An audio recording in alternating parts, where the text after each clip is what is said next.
اللہ۔ ناظرین گرامی السلام علیکم ورحمۃ اللہ وبرکاتہ۔ میں ہوں آپ کا میزبان انصار عزیز ندوی، اور آپ اس وقت سیدھی بات چینل کے خصوصی پروگرام ذکر میرے حبیب کا صلی اللہ علیہ وسلم دیکھ رہے ہیں۔ الحمدللہ ناظرین گرامی، آج ہم ذکر میرے حبیب کا پروگرام کی 184ویں قسط پیش کریں گے۔ جیسا کہ ہم نے گزشتہ قسط میں وعدہ کیا تھا کہ ہم حج کے عالمی اجتماع کے بارے میں تفصیل بتائیں گے، سو یہ تفصیل اس وقت آپ کے حاضر خدمت کی جا رہی ہے۔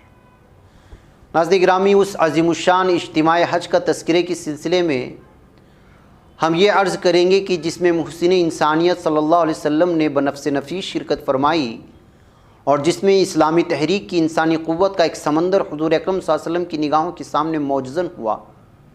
10 ہجری میں جب حضور اکرم صلی اللہ علیہ وسلم نے حج کا ارادہ باندھا تو تمام علاقوں میں اس کی اطلاع بھیجی گئی۔ اسلامی انقلاب کے علمبرداروں کے قافلے ہر طرف سے مدینے میں اکٹھے ہونے لگے۔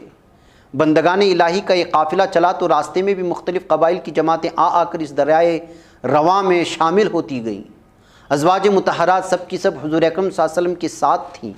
حضور اکرم صلی اللہ علیہ وسلم نے ذوالحلیفہ سے احرام باندھا اور پھر یہیں سے وہ پکار بلند کی جو بارگاہ الہی میں حاضری دینے والے حجاج کی روحوں کی صدا ہوتی ہے، لبیک اللہم لبیک، ہم حاضر ہیں، اے ہمارے اللہ ہم حاضر ہیں، تیرا کوئی شریک نہیں، ہم تیری بارگاہ میں حاضر ہیں، حمد تیرے لیے ہے، نعمت تیرے قبضے میں ہے، بادشاہی تیری ہے، تیرا کوئی شریک نہیں۔ پھر راستے بھر جب بھی کسی ٹیلے سے چڑھنے اترنے کا موقع آیا تو بار بار حضور اکرم صلی اللہ علیہ وسلم کی معیت میں ان مخلص موحدین کا کارواں صدا بلند کرتا، ہم حاضر ہیں، اے اللہ تو ہی بڑا ہے۔ مکے کے قریب جا کر ذی طوا میں کچھ دیر قیام فرمایا، پھر اس کثیر التعداد مسلم جماعت کو ساتھ لیے ہوئے مکہ کی بالائی جانب سے داخل ہوئے، طواف کیا، صفا و مروہ تشریف لے گئے، وہاں سے کعبے کی طرف رخ کر کے خدا کی توحید کی پکار پھر بلند کی۔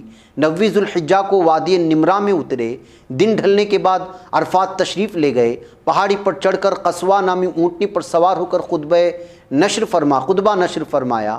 چاروں طرف احباب کھڑے تھے جو ایک ایک جملے کو دہراتے جاتے تھے، اور اس تدبیر سے حضور اکرم صلی اللہ علیہ وسلم کی ارشادات سارے مجمع کے کانوں تک پہنچ رہے تھے۔ غور کیجئے کیا سما ہوگا، نبی اکرم صلی اللہ علیہ وسلم کا دل اس منظر کو دیکھ کر کیا کیفیت محسوس کرتا ہوگا۔ آج گویا ساری عمر کی کاشتکاری کے نتیجے میں ایک فصل پورے جوبن کے ساتھ لہرا رہی تھی۔ یہ 1,40,000 یا بعض روایات کے بموجب 1,24,000 کا ایک آہنگ مجمع زمین پر اپنی مثال آپ تھا۔ جماعت کے لوگوں کی آنکھیں جب اس محبوب ہستی کو پہاڑی کی بلندیوں پر اتنے مجمع کثیر کے درمیان دیکھتی ہوں گی تو ان کی دلوں کی پرواز کہاں تک نہ ہو رہی ہوگی۔ نبی اکرم صلی اللہ علیہ وسلم نے 2 خطبے اس موقع پر دیے، پہلا عرفات کی پہاڑی سے 9 ذی الحجہ کو، دوسرا 10 ذی الحجہ کو مینا میں۔ ان خطبوں کے بعض مضامین روایات میں باہم دیگر مل جل گئے ہیں۔ یہ خطبات کئی حیثیتوں سے غیر معمولی اہمیت رکھتے ہیں۔ اولاً حضور اکرم صلی اللہ علیہ وسلم نے جماعت کے سب سے بڑے دینی اجتماع میں خطاب فرمایا، اور ایسے دور میں فرمایا جبکہ آپ کا پیش کردہ کلمہ حق تناور درخت بن کر برگوبار لانے لگا تھا۔ شدید مخالفتوں سے گزر کر اتنی عظیم کامیابی بجائے خود سیرت و کردار کا ایک امتحان ہوتی ہے۔ اگر اس موقع پر کوئی دنیا پرست شخصیت ہوتی اور محض ایک سیاسی بازی کھیلنے والی کوئی فاتح طاقت ہوتی تو عیش عشرت کے اسباب جمع کر کے ان سے حصول لذت کے علاوہ آج اس کے سر میں غرور کی ایسی ہوا بھر جاتی کہ وہ اپنی خدائی جمانے، اپنی بڑائی کا کلمہ بلند کرنے پر اتر آتا۔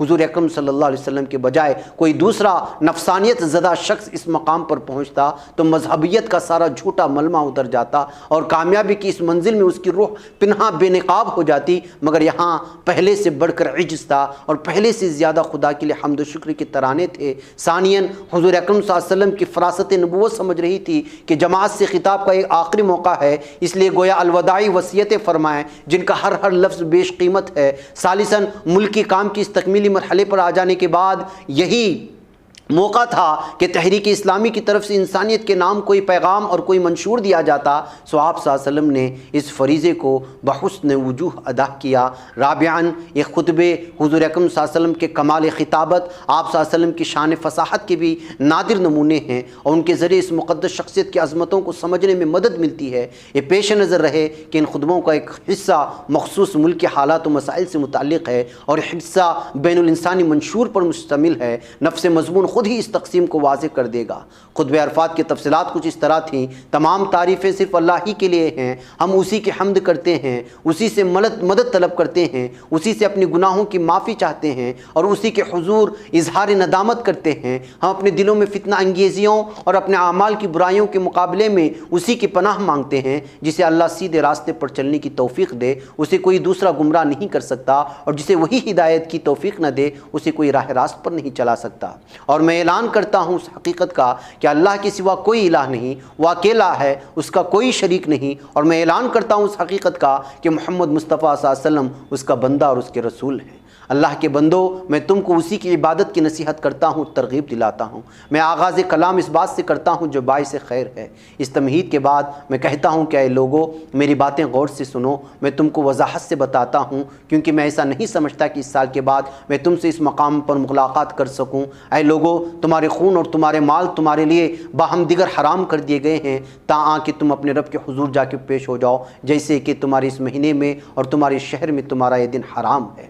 آگاہ رہو کہ میں نے بات پہنچا دی۔ اے اللہ، تو خود گواہ رہیو، سو جس کسی کے قبضے میں کوئی امانت ہو تو اسے اس کے مالک کو ادا کر دے۔ دور جاہلیت کی سودی رقمیں کل عدم کر دی گئیں، اور سب سے پہلے میں اپنے چچا حضرت عباس رضی اللہ تعالیٰ عنہ ابن عبد المطلب کے سودی مطالبات کو کل عدم کرتا ہوں۔ دور جاہلیت کے تمام خونوں کے مطالبات قصاص کل عدم کر دیے گئے، اور سب سے پہلے میں عمال بن ربیعہ بن حارث بن عبد المطلب کے خون کا مطالبہ ساقط کرتا ہوں۔ دور جاہلیت کے تمام اعزازات اور مناصب کل عدم کیے جاتے ہیں، ماں سوائے صدانتا، کعبے کی دیکھ بھال کا شعبہ، اور سقایا، حاجیوں کے لیے شعبہ آب رسانی کے۔ ناظرین گرامی، یہ خطبہ تھا۔ اس خطبے کے دیگر نکات بھی آئیں گے اور دوسرے خطبے کی بھی تفصیلات آپ لوگوں کے سامنے رکھی جائیں گی۔ اس وقت ہو چلا ہے، مجھے یہاں پر اجازت دیں۔ اس خطبے کے دیگر نکات کو انشاءاللہ ہم اگلی قسط میں پیش کریں گے۔ والسلام علیکم ورحمۃ اللہ وبرکاتہ۔